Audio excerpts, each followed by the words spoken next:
Hello दोस्तों, आपका अपना YouTube channel SK global classes में फिर से स्वागत है।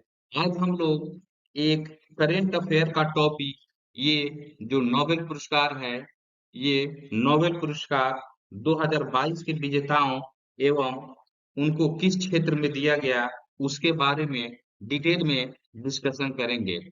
तो दोस्तों, आज का ये जो नोबेल पुरस्कार का जो सेशन है, उसमें जितने नोबेल पुरस्कार से स्टैटिक्स जीके भी पूछे जाते हैं और ये जो करेंट जो 2022 में नोबेल पुरस्कार जो 6 क्षेत्रों में दिया जाता है, यानी कि 6 फील्ड में दिया जाता है, तो वो सारी जानकारी इस वीडियो में दी जाएगी। तो बिना देर किए हुए आज का सेशन हम लोग प्रारंभ करते हैं। तो सबसे पहले हम लोग देख लेंगे नोबेल पुरस्कार। तो नोबेल पुरस्कार के नाम आते ही हम लोग उनके जो जिनके उपलक्ष्य में, जिनके पुण्यतिथि के उपलक्ष्य में ये नोबेल पुरस्कार दिए जाते हैं, उनके बारे में थोड़ा सा हम लोग जान लें। तो ये अल्फ्रेड अल्फ्रेड नोबेल जी जो है, इन्हीं के जो पुण्यतिथि 10 दिसंबर को है, 10 दिसंबर को पड़ता है, उसी को नोबेल पुरस्कार उसी दिन को नोबेल पुरस्कार दिया जाता है। ठीक है। तो अल्फ्रेड नोबेल जी के बारे में हम लोग थोड़ा सा जान ले। तो इनका जो जन्म है, ये जन्म इनका जो है 1833 में स्टॉकहोम स्टॉकहोम में हुआ था। जो कि स्टॉकहोम जो है, ये स्वीडन की राजधानी है। कहाँ की राजधानी है दोस्तों? स्वीडन की राजधानी है। और उनका जो मृत्यु है, ये जो अल्फ्रेड नोबेल जी का जो मृत्यु है, ये कब हुआ दोस्तों? तो यही जो है 10 दिसंबर 1896 को 10 दिसंबर 1896 को इटली में इनका मृत्यु हो गया। अब क्वेश्चन आता है कि नोबेल पुरस्कार कब से दिया जाता है। तो नोबेल पुरस्कार नोबेल पुरस्कार की जो शुरुआत हुई नोबेल पुरस्कार की शुरुआत 1901 ईस्वी से नोबेल पुरस्कार दिए जा रहे हैं। 1901 ईस्वी से इसका शुरुआत है। ठीक है। तो नोबेल पुरस्कार की शुरुआत जो है 1901 से है। अल्फ्रेड नोबेल जी के बारे में कभी कभी स्टैटिक टाइप से क्वेश्चन पूछ लेता है कि अल्फ्रेड नोबेल जो थे, वो क्या क्या थे। तो वो एक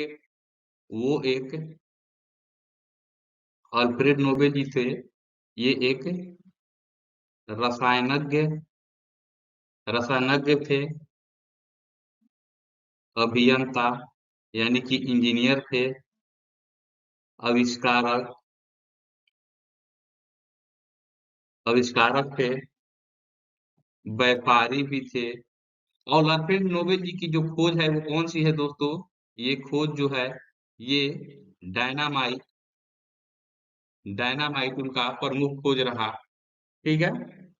तो अब हम लोग देखेंगे कि नोबेल पुरस्कार की जो शुरुआत हुई, ये तो 1901 ईस्वी में हो गई। तो 1901 ईस्वी में शुरू होने के बाद कौन कौन से क्षेत्र में नोबेल पुरस्कार दिया गया?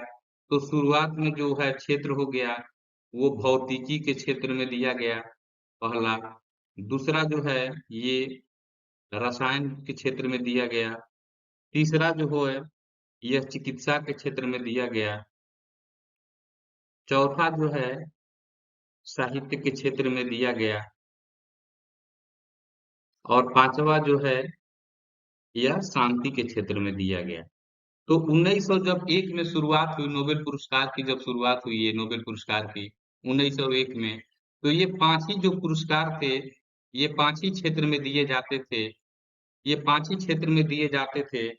लेकिन 1968 में जो स्वीडिश बैंक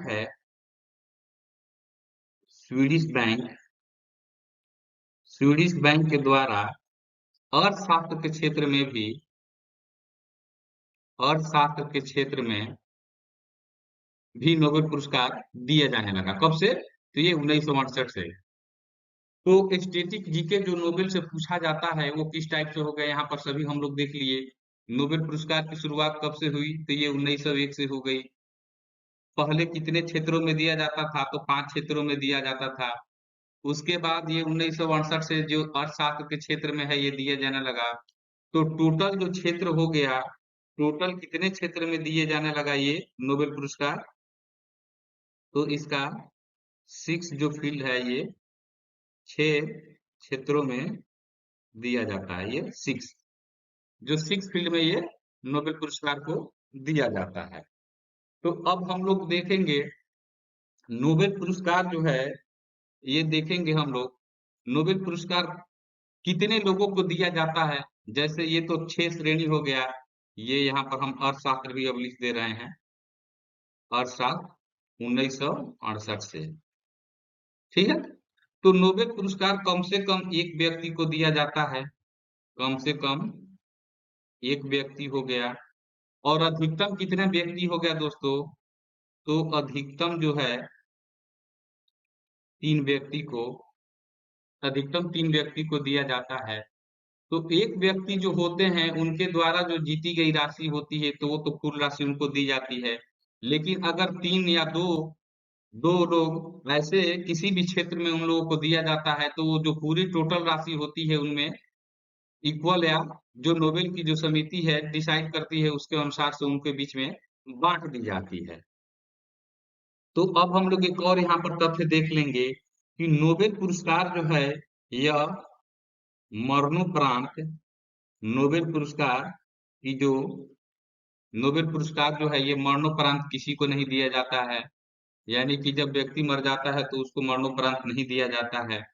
इसमें एक एक्सेप्शनल केस होता है, इसमें एक एक्सेप्शनल केस होता है कि नोबेल पुरस्कार जो है यह अक्टूबर महीने में, अक्टूबर महीने में घोषणा की जाती है। नोबेल पुरस्कार की घोषणा अक्टूबर हर एक साल, ये प्रत्येक वर्ष दिया जाता है। एक और यहाँ पर देख लें हम लोग, नोबेल पुरस्कार प्रत्येक वर्ष अक्टूबर में घोषणा की जाती है, लेकिन 10 दिसंबर को यह प्रदान की जाती है। तो ये एक इम्पोर्टेंट फैक्ट हो गया। तो अगर वह व्यक्ति 10 अक्टूबर से पहले, और ये अक्टूबर 10 अक्टूबर बोल रहे हैं, सॉरी दोस्तों, 10 दिसंबर से पहले उसकी मृत्यु हो जाती है और उसकी जो घोषणा है ये अक्टूबर माह में हो जाता है, तो उसको दोस्तों मरणोपरांत भी नोबेल पुरस्कार उसको नोबेल पुरस्कार उसको मिलता है। यही एक कंडीशन है जिसको ये नोबेल पुरस्कार मरणोपरांत मिलता है। कब? कि उसकी घोषणा कर दी गई है कि हाँ ये फलाने आदमी को, अमुक आदमी को नोबेल पुरस्कार की घोषणा अक्टूबर में कर दी गई कि इनको इस क्षेत्र में दिया गया। लेकिन वो व्यक्ति 10 दिसंबर को जो प्राइज है उसको लेने के पहले ही अगर मर जाते हैं तो उनको ये पुरस्कार जो है दिया जाता है। ऐसे कोई मरणोपरांत व्यक्ति को नोबेल पुरस्कार नहीं दिया जाता है। नेक्स्ट हम लोग देखेंगे नोबेल पुरस्कार के बारे में कुछ और हम लोग तथ्य देख लेंगे। तो नोबेल पुरस्कार के बारे में एक और तथ्य हम लोग देख लेंगे कि ये इसमें अगर मान लीजिए कि कोई व्यक्ति जीत गया, ये जो पुरस्कार विजेता है, यह पुरस्कार विजेता जो हो गया उसको जीतने के बाद क्या क्या मिलता है? तो जीतने के बाद उसको 3 चीजें दोस्तों मिलती है। जीतने के बाद क्या क्या मिलती है? तो वह हो गया, एक स्वर्ण पदक मिलता है। क्या मिलता है? एक स्वर्ण पदक मिलता है, एक डिप्लोमा मिलता है, एक डिप्लोमा उसको मिलता है, और एक मौद्रिक पुरस्कार, एक मौद्रिक पुरस्कार। मौद्रिक पुरस्कार बोले तो ये पैसा जो मनी होता है ये इस टर्म में मिलता है। तो ये मौद्रिक पुरस्कार भी हम लोग देख लेंगे, ये लगभग कितना मिलता है, लगभग नहीं, ये पिछले बार जो दिया गया था ये 10 मिलियन, यानी कि 10 मिलियन स्वीडिश क्राउन मिलता है। क्या मिलता है? 10 मिलियन स्वीडिश क्राउन जो है जीतने वाले व्यक्ति को मिलता है। तो ये क्या मिलता है? स्वर्ण पदक हो गया, एक डिप्लोमा हो गया, एक मौद्रिक पुरस्कार हो गया। तो मौद्रिक पुरस्कार में कितना मिलता है? 10 मिलियन स्वीडिश क्राउन मिलता है। स्वीडिश क्राउन को रिप्रेजेंट हम लोग एस ई के से करते हैं। कैसे करते हैं? एस ई के से करते हैं। तो अब यहाँ पर एक और तथ्य बच जाता है। एक और तथ्य हम लोग देख लेते हैं कि जो शांति का पुरस्कार होता है, शांति का नोबेल पुरस्कार जो होता है, वो कहाँ से दिया जाता है? तो वो ओस्लो से दिया जाता है। इसकी ये ओस्लो से दिया जाता है। और ओस्ले दोस्तों ये नॉर्वे की राजधानी है। कहाँ की? नॉर्वे की राजधानी ओस्लो है। और ये शांति को छोड़कर बाकी जो पांच बचे, बाकी पांच जो पुरस्कार बचा, ये बाकी पांच पुरस्कार जो है यह स्टॉकहोम से दिए जाते हैं। स्टॉकहोम से दिए जाते हैं। स्टॉकहोम जो स्वीडन की राजधानी है। तो यह इसके बारे में इम्पोर्टेंट तथ्य हो गया, जो कि कई बार प्रतियोगी परीक्षा में डायरेक्ट स्टैटिस्टिक्स जीके के रूप में पूछ लिया जाता है। तो आज हम लोग को सेशन ऐसा कर लेना है कि स्टैटिस्टिक्स जीके तो कभी छूटे ही नहीं नोबेल पुरस्कार से। और साथ ही जो 2022 में जो नोबेल पुरस्कार जो विजेता है, उसका डिस्कशन हम अपने चैनल इसके ग्लोबल क्लासेस पर हम लोग इसी सेशन में करेंगे। तो दोस्तों, आज का सेशन आप लोग को कैसा लग रहा है? अगर अच्छा लग रहा है तो इस चैनल को लाइक शेयर और सब्सक्राइब करते रहिए, क्योंकि आपका यही लाइक शेयर और सब्सक्राइब जो है हमें आगे वीडियो बनाने के लिए मोटिवेट करते रहता है। तो नेक्स्ट हम लोग देखेंगे, एक और चीज हम लोग नोबेल पुरस्कार में देख लें दोस्तों, कि अभी अपने भारत देश में कितने लोगों को नोबेल पुरस्कार मिला है।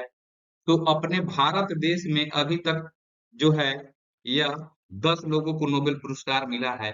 यह रविंद्रनाथ टैगोर जी को 1913 में, चंद्रशेखर वेंकट रमन जी को, जो सीवी रमन जी को ये 1930 में, और ये हरगोविंद खुराना जी को 1968 में, ये मदर टेरेसा को 90। ये इसलिए बता रहे हैं दोस्तों कि ये कभी स्टैटिस्टिक्स जीके में डायरेक्ट पूछ लिया जाता है कि रविंद्रनाथ टैगोर जी को कौन से वर्ष में नोबेल पुरस्कार मिला था। तो mother Teresa 1979, 1983 S Chandrashekhar, 1998 Amartya Sen, 2001 में बी एस नायपाल, 2009 में वी रामकृष्णन, 2014 में कैलाश सत्यार्थी और 2019 में अभिजीत बनर्जी। इन लोगों को किस क्षेत्र में मिला था ये भी देख लिए हम लोग दोस्तों।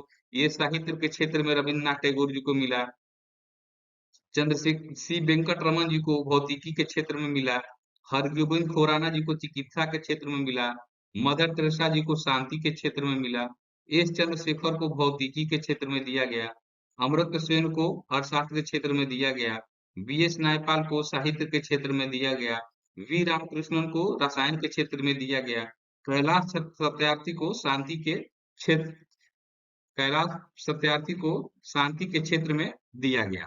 अभिजीत बनर्जी जो हैं इनको अर्थशास्त्र के क्षेत्र में दिया गया।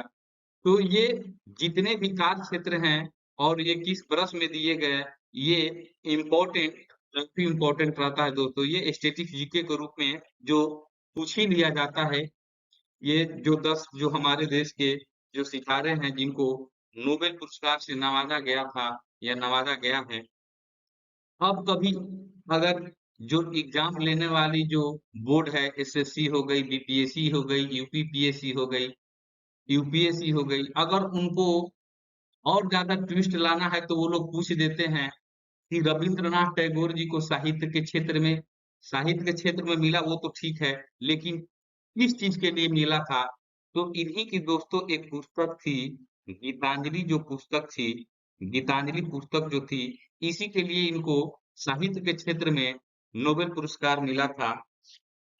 अब यहाँ पर देख ले, चंद्रशेखर सी वेंकट रमन जी को भौतिकी के क्षेत्र में जो है यह प्रकाश के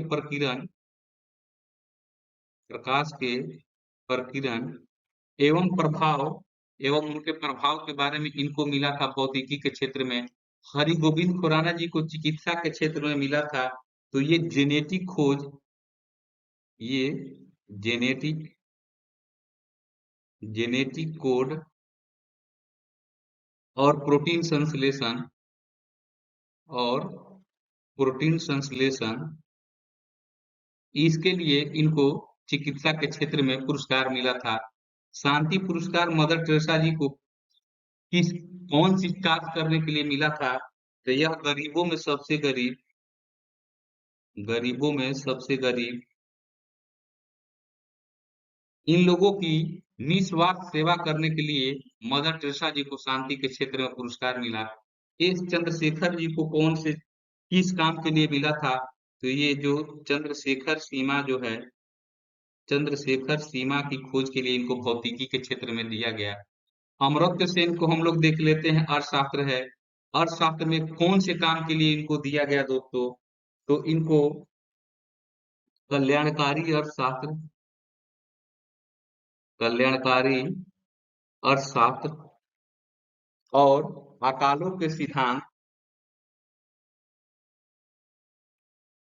अकालों के सिद्धांत एवं अर्थशास्त्र में सामाजिक न्याय, ये सामाजिक न्याय, ये तीन जो चीज हैं, ये इन पर शोध इन पर जो शोध जो किए, इन पर जो शोध पत्र है, इसी के लिए अमर्त्य सेन जी को 1998 में ये जो नोबेल पुरस्कार से उनको नवाजा गया। अब हम लोग देख लेते हैं बी एस नायपाल जी को। बी एस नायपाल जी को क्यों मिला था? तो कामों में एक एकजुट अवधारणा, कामों में एक एकजुट अवधारणा,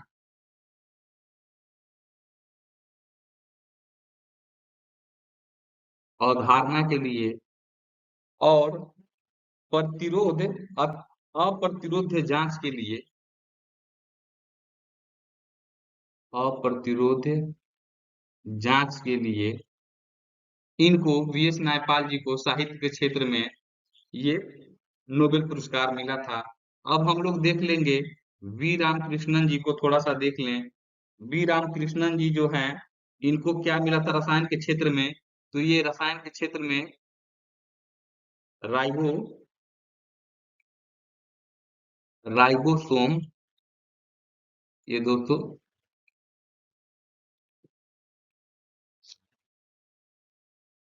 राइबोसोम, राइबोसोम की संरचना और उसके कार्य अध्ययन के लिए इनको 2009 में रसायन के क्षेत्र में इनको ये पुरस्कार मिला था। कैलाश सत्यार्थी जी को हम लोग देख लेते हैं, जो 2014 में मिला था इनको बच्चों एवं युवाओं के दमन के खिलाफ, जो इन्होंने मुहिम छेड़ी थी, उसी के लिए कैलाश सत्यार्थी जी को 2014 में ये जो पुरस्कार है नोबेल पुरस्कार शांति का दिया गया। अब अंतिम में ये 2019 में हमारे देश में अभिजीत बनर्जी जो हैं, इनको किस पर दिया गया दोस्तों? तो ये वैश्विक श्रेणी पर गरीबी, वैश्विक श्रेणी पर गरीबी उन्मूलन के लिए इनको ये पुरस्कार दिया गया। तो इससे हम लोग क्रिस्टल क्लियर हो गए कि अब परीक्षा में चाहे जिस टाइप के क्वेश्चन आए, जैसे भी आए, हम लोग को क्वेश्चन ये नोबेल पुरस्कार से छोड़ना नहीं है दोस्तों। नेक्स्ट हम लोग देखेंगे कि जो 2022 में नोबेल पुरस्कार जो है, जो 6 फील्ड में जो मिला गया है, 6 क्षेत्रों में जो मिला गया है, यह 6 क्षेत्रों में ये किसको किसको मिला है और कौन से कार्य के लिए मिला है? तो चिकित्सा पर हम लोग चलते हैं दोस्तों। तो चिकित्सा में फिजियोलॉजी और मेडिसिन के प्रोफेसर ये स्वाते पाबो जी जो हैं, स्वाते स्वाते पाबो, इनको विलुप्त होमिनी और मानव विकास में जीनोम के लिए, यानी कि मानव विकास में जीनोम के लिए संबंधित खोज के लिए इनको चिकित्सा के क्षेत्र में ये नोबेल पुरस्कार 2022 से नवाजा गया। किसको? स्वाति पावे जी को। नेक्स्ट हम लोग देखते हैं भौतिकी में। भौतिकी में ये एलन ऑस्पेक्ट हो गए, जॉन क्लॉजर हो गए और एंटन जिलिंगर जो हो गए। इनको किसके लिए मिला दोस्तों? तो ये क्वांटम यांत्रिकी या इसको क्वांटम मैकेनिक्स क्वांटम मैकेनिक इसको हम लोग कह सकते हैं। तो इसमें कंप्यूटिंग और क्रिप्टोग्राफी में तेजी के लिए इनको भौतिकी में इन तीनों को संयुक्त रूप से जो पुरस्कार है, ये नोबेल पुरस्कार 2022 दिया गया। नेक्स्ट हम लोग देखेंगे रसायन के क्षेत्र में किनको दिया गया, तो ये कैरोलिन बटोरजी, मोर्टन मेडल और बैरी शार्पलेस, ये जो तीन जो हैं, ये तीनों को संयुक्त रूप से रसायन में किसके लिए दोस्तों? तो यह क्लिक केमिस्ट्री जो है, यह देखिए ये क्लिक केमिस्ट्री और बायो ऑर्थोगोनल केमिस्ट्री, ये इन्हीं में विकास में अहम योगदान के लिए इन लोगों को रसायन के क्षेत्र में जो है इनको यह पुरस्कार दिया गया। कौन सा? ये क्लिक केमिस्ट्री और बायो ऑर्थोगोनल केमिस्ट्री के विकास में अहम योगदान के लिए कैरोलिन बटोरजी, मोर्टन मेल्डर और बैरी शार्पलेस को दिया गया। नेक्स्ट हम लोग देख लेंगे साहित्य के क्षेत्र में, तो ये एनी एनॉक्स जी हैं, इन्हीं को जो है साहित्य के क्षेत्र में जो पुरस्कार है यह दिया गया है। यह नैदानिक तिरवत के लिए और व्यक्तिगत स्मृति की जड़ों, व्यवस्थाओं और सामूहिक प्रतिबंधों को उजागर की, इसलिए इनको साहित्य के क्षेत्र में ये जो एनी एनफ जी को ये पुरस्कार दिया गया। तो यहाँ पर एक हो गया, एक ही को ये साहित्य के क्षेत्र में दिया गया। रसायन के जो है ये तीन लोगों को दिया गया। नेक्स्ट हम लोग देखेंगे जो अंतिम में दो है, ये शांति के क्षेत्र में। तो ये शांति के क्षेत्र में दोस्तों ये बहुत ही इम्पोर्टेंट, मुझे तो ऐसा लगता है कि ये इम्पोर्टेंट क्वेश्चन जो बन जाता है एग्जाम में, क्योंकि अभी रूस और यूक्रेन के बीच में जो है युद्ध चल रहा है, इसलिए ये क्वेश्चन हो सकता है कि एग्जामिनर आप लोगों से पूछ ले, यानी कि बोर्ड पूछ ले। तो ये एलएस एलएस बियालियात्स्की जो है और रूसी मानवाधिकार संगठन जो एक मेमोरियल है, रूस में जो एक मानवाधिकार संगठन मेमोरियल जो है, ये मेमोरियल जो है एक रूसी मानवाधिकार संगठन है। और मानवाधिकार संगठन centre for civil liberties, centre for civil liberty जो यूक्रेन की एक, ये सेंटर फॉर सिविल लिबर्टी जो यूक्रेन की एक संस्था है। इन तीनों संस्थाओं को संयुक्त रूप से किस चीज के लिए? तो यह लोकतंत्र की स्थापना और शांति विकास को बढ़ावा देने के लिए इन लोगों को शांति का पुरस्कार मिला है। तो ये एलएस बियालियात्स्की रूसी मानवाधिकार संगठन मेमोरियल और जो मानवाधिकार संगठन सेंटर फॉर सिविल लिबर्टी जो यूक्रेन में है, तो इन तीनों को यह संयुक्त रूप से पुरस्कार लोकतंत्र की स्थापना और शांति विकास के लिए ये जो पुरस्कार है शांति का दिया गया। नेक्स्ट हम लोग देखेंगे अर्थशास्त्र के क्षेत्र में किन लोगों को दिया गया दोस्तों? तो यह Ben S Bernanke, Douglas W Diamond और फिलिप एच डायबबिग, ये यहाँ पर एक छूट गया है, ये इनका पूरा नाम फिलिप एच डायबबिग डायबबिग जो इनका पूरा नाम है। तो इनको संयुक्त रूप से यह पुरस्कार दिया गया। यह किस लिए दिया गया, ये भी हम लोगों ने यहाँ पर देख लिया। बैंकिंग और वित्तीय संकटों पर शोध के लिए, यानी जो बैंक है और उससे जो वित्तीय संकट पर शोध जो जुड़ा हुआ है, उन लोगों ने किया, ये संयुक्त रूप से तीनों लोगों ने। तो इसी चीज के लिए उन लोगों को अर्थशास्त्र के क्षेत्र में ये संयुक्त रूप से पुरस्कार दिया गया दोस्तों। तो आज का सेशन जो है आप लोगों को कैसा लगा दोस्तों?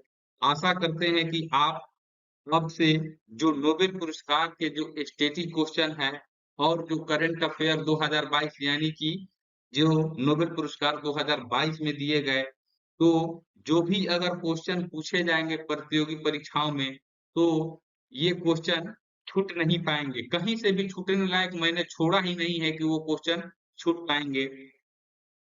तो आज का सेशन यहीं पर समाप्त होता है दोस्तों। आज के लिए जय हिंद दोस्तों।